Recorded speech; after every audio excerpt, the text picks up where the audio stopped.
వినడానికి వింతగా ఉండొచ్చు, ఈజీగా నమ్మడానికి మీ మనసు ఒప్పుకోకపోవచ్చు, కానీ ఇది అసాధ్యమైతే కాదు. ఈ భూమిపై ఎన్నో సృష్టించిన మానవుడు అంతరిక్షంలో కృత్రిమంగా ఓ సూర్యుడిని కూడా సృష్టించేందుకు సిద్ధమయ్యాడు. స్పేస్ నుంచి రాత్రిపూట సూర్యరశ్మిని భూమిపైకి విస్తరింపచేసే శాటిలైట్ ని ప్రవేశపెట్టొచ్చు అంటున్నారు శాస్త్రవేత్తలు. ఇది చీకటిని అంతం చేసి రాత్రులను శాశ్వతంగా మార్చగలదంటున్నారు. కానీ ఎంత మూల్యానికి?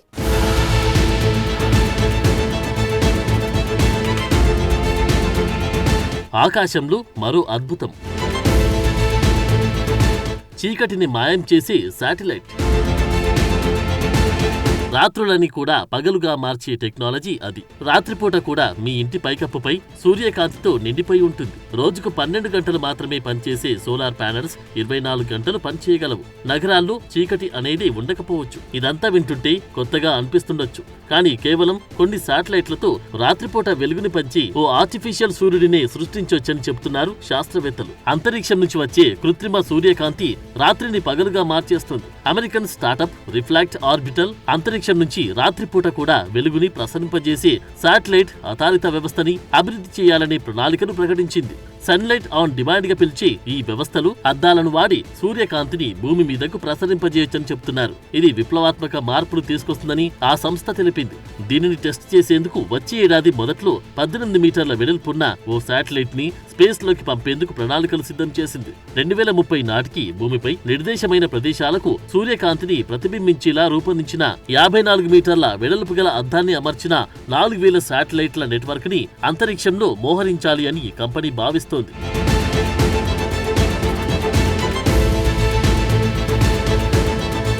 సూర్యాస్తమయం తర్వాత సోలార్ ప్యానెల్స్ ని యాక్టివ్ గా ఉంచేందుకు తగినంత కృత్రిమ కాంతిని సృష్టించడం, చదరపు మీటరుకు దాదాపు 200 వాట్లు గాని మధ్యాహ్నం పూట వచ్చే సూర్యుని ప్రకాశంలో దాదాపు 20 అందించడమే ఈ ప్రాజెక్టు లక్ష్యం. అయితే చీకటిని పూర్తిగా తొలగించేందుకు ఇది సరిపోదు గాని రాత్రంతా సోలార్ ప్యానెల్స్ ద్వారా పవర్ జనరేట్ చేసేందుకు ఇది సరిపోతుందని చెప్తున్నారు. సన్లైట్ ఆన్ డిమాండ్ వ్యవస్థ అంతా ఓ సాధారణ సూత్రంపై ఆధారపడి ఉంటుంది. అదే ప్రతిబింబం. గోడపై కాంతి పుంజాన్ని ప్రతిబింబించడానికి వాచ్ ని వాడినట్లే ఈ శాటిలైట్లను కూడా పెద్ద అద్దాల ద్వారా సూర్యరశ్మిని అంతరిక్షం నుంచి భూమి మీదకు మళ్లిస్తాయి. ఈ అద్దాలు భూమికి 625 కిలోమీటర్ల ఎత్తులో ఉండి ఈ పని చేస్తాయి. ఇలా రిఫ్లెక్ట్ అయ్యే కాంతి దాదాపు 7 కిలోమీటర్ల వెడల్పు గల ప్రాంతాన్ని కవర్ చేస్తున్నట్టున్నారు. ఇది పగటిపూట ఉండే వెలుతురు కంటే చాలా మసకగా ఉన్నప్పటికీ పౌర్ణమి రోజు కంటే ప్రకాశవంతంగా ఉంటుందని శాస్త్రవేత్తలు చెబుతున్నారు. ఒక శాటిలైట్ ద్వారా వచ్చే కాంతి మధ్యాహ్నం పూట సూర్యుని నుంచి వచ్చే వెలుగు కంటే 15,000 రెట్లు తక్కువ తీవ్రతను కలిగి ఉంటుంది. అయినప్పటికీ రాత్రిపూట వెలుగుని పంచడంలో మెరుగ్గా కనిపిస్తుందంటున్నారు.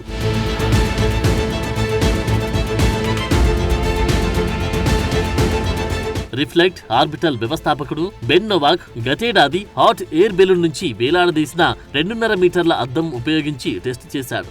ఈ పరీక్షలో చదరపు మీటర్కు 516 వాట్లు ఉత్పత్తి చేయగలిగింది. ఇది ప్రత్యక్ష సూర్యకాంతి బలంలో సగమని చెప్తున్నారు. దాంతో ఈ టెక్నాలజీ చిన్న స్థాయిలో పనిచేస్తుందని రుజువైంది. అయితే భూమి నుంచి 600 నుంచి 800 కిలోమీటర్ల ఎత్తు నుంచి ఈ ప్రభావాన్ని ప్రతిబింబించడమే ఇప్పుడు సవాల్. అదే స్థాయి ప్రకాశాన్ని సాధించేందుకు శాటిలైట్ కు 6.5 కిలోమీటర్ల వెడల్పు గల అద్దం అవసరమని శాస్త్రవేత్తలు అంచనా వేస్తున్నారు. కానీ ఇప్పటికైతే ఇది అసాధ్యం.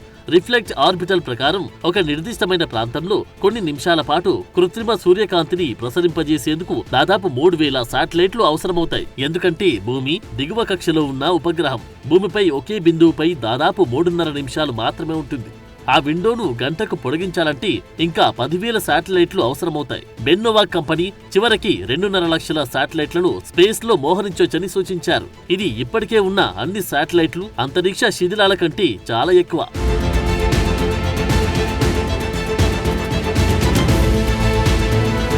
శాటిలైట్లకు అద్దాలు తగిలించడం, వాటిని అంతరిక్షంలో మోహరించడం, సూర్యరశ్మిని భూమికి మళ్లించడం, రాత్రిపూట సన్లైట్ అవసరం అనుకున్న చోట కాంతిని ప్రసరింపచేయడం నిజంగా మైండ్ బ్లోయింగ్ టెక్నాలజీనే. కానీ sunlight on demand satellite system ఖగోళ శాస్త్రవేత్తలను తీవ్ర ఆందోళనకు గురిచేస్తుంది. వీటిని సూర్యరశ్మిని ప్రతిబింబించే ఉపగ్రహాలుగా కాకుండా దీని ద్వారా లైట్ పొల్యూషన్ పెరుగుతోందని, అది అంతరిక్ష ప్రయోగాలపై ప్రభావం చూపుతుందని అంటున్నారు. కృత్రిమ సూర్యకాంతి ఆలోచన టెక్నాలజీ పరంగా అడ్వాన్స్డ్ గా కనిపిస్తున్నప్పటికీ చాలా మంది శాస్త్రవేత్తలు తీవ్రమైన ఆందోళనలు లేవనెత్తున్నారు. ఈ రకమైన శాటిలైట్ ఆధారిత ఆర్టిఫిషియల్ సన్లైట్ ఖగోళ పరిశోధనలతో పాటు వన్యప్రాణులు, మానవ ఆరోగ్యంపై తీవ్ర పరిణామాలను కలిగిస్తుందని ఖగోళ పర్యావరణ శాస్త్రవేత్తలు హెచ్చరిస్తున్నారు. ఈ శాటిలైట్లని కనుక స్పేస్ లో మోహరిస్తే ఆకాశంలోని కొన్ని భాగాలు శాశ్వతంగా చంద్రుని కంటే ప్రకాశవంతంగా ఉంటాయని హెచ్చరిస్తున్నారు. ప్రతి శాటిలైట్ మిర్రర్ ఓ చిన్న సైజు సూర్యుడిలా ప్రకాశిస్తుందంటున్నారు. ఈ అదనపు కాంతి అంతరిక్షాన్ని అధ్యయనం చేసి ఖగోళ శాస్త్రవేత్తలకు అతిపెద్ద సమస్యగా మారుతుంది. భూమిపై ఉన్న శక్తివంతమైన టెలిస్కోప్లు విశ్వం నుంచి వచ్చి మసక కాంతిని, నక్షత్రాలను గమనించడానికి ప్రయత్నిస్తాయి. కృత్రిమ కాంతి కాలుష్యం ఈ పరిశోధనలకు అడ్డుపడుతుంది. సున్నితమైన ఖగోళ ఛాయాచిత్రాలు పరిశోధనలకు ఆటంకం కలుగుతుంది. అంతేకాదు పర్యావరణ వ్యవస్థలపై దీని ప్రభావం గురించి కూడా నిపుణులు ఆందోళన చెందుతున్నారు. ఈ ప్రాజెక్టు ఉద్దేశం మంచిదే అయినప్పటికీ వాటి వల్ల కలిగే దీర్ఘకాలిక ప్రభావాలు, అనుకోని పరిణామాలు పర్యావరణ సమతుల్యతకు ముప్పు కలిగించొచ్చని భయపడుతున్నారు.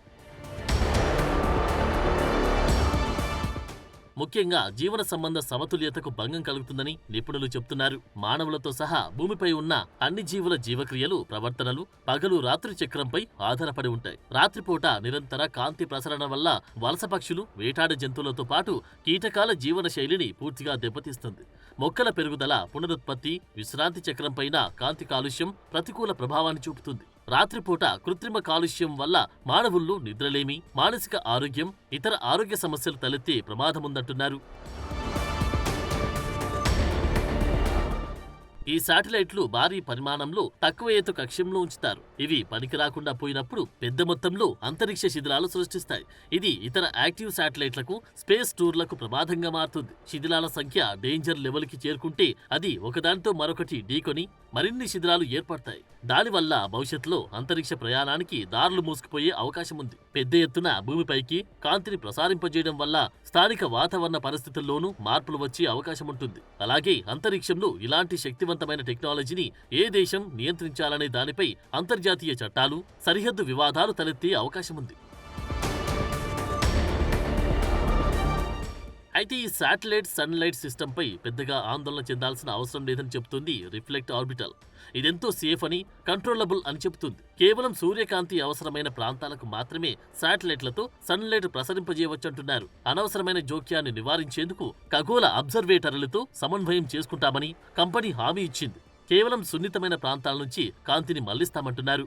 ఇందుకు అనుగుణంగా శాస్త్రవేత్తలు సిద్ధమయ్యేందుకు శాటిలైట్ లొకేషన్ డేటాని ముందుగానే షేర్ చేస్తామంటున్నారు. అయితే రిఫ్లెక్ట్ ఆర్బిటల్ సరికొత్త ఆలోచనతో ముందుకొచ్చిన రాత్రిపూట ఆకాశాన్ని వెలుగుతో నింపాలనే ఆలోచన అనేక టెక్నికల్ సవాళ్లతో కూడుకుని ఉంది. భూమి ఎంత కృత్రిమ కాంతిని తీసుకోగలదనే దానిపైన అనేక ప్రశ్నలు తలెత్తుతున్నాయి. కృత్రిమ సూర్యకాంతిని సృష్టించే ఆలోచన మానవాళికి ఉపయోగకరంగా అనిపించిన శాస్త్రవేత్తల ఆందోళనలు కూడా అంత సులువుగా పక్కన పెట్టేందుకు వీల్లేదు. అందువల్ల ఈ టెక్నాలజీని అమలు చేసే ముందు పర్యావరణ, జీవ సంబంధ, ఖగోళ ప్రభావాలను పూర్తిగా అధ్యయనం చేయాలని నిపుణులు, ఖగోళ శాస్త్రవేత్తలు కోరుతున్నారు.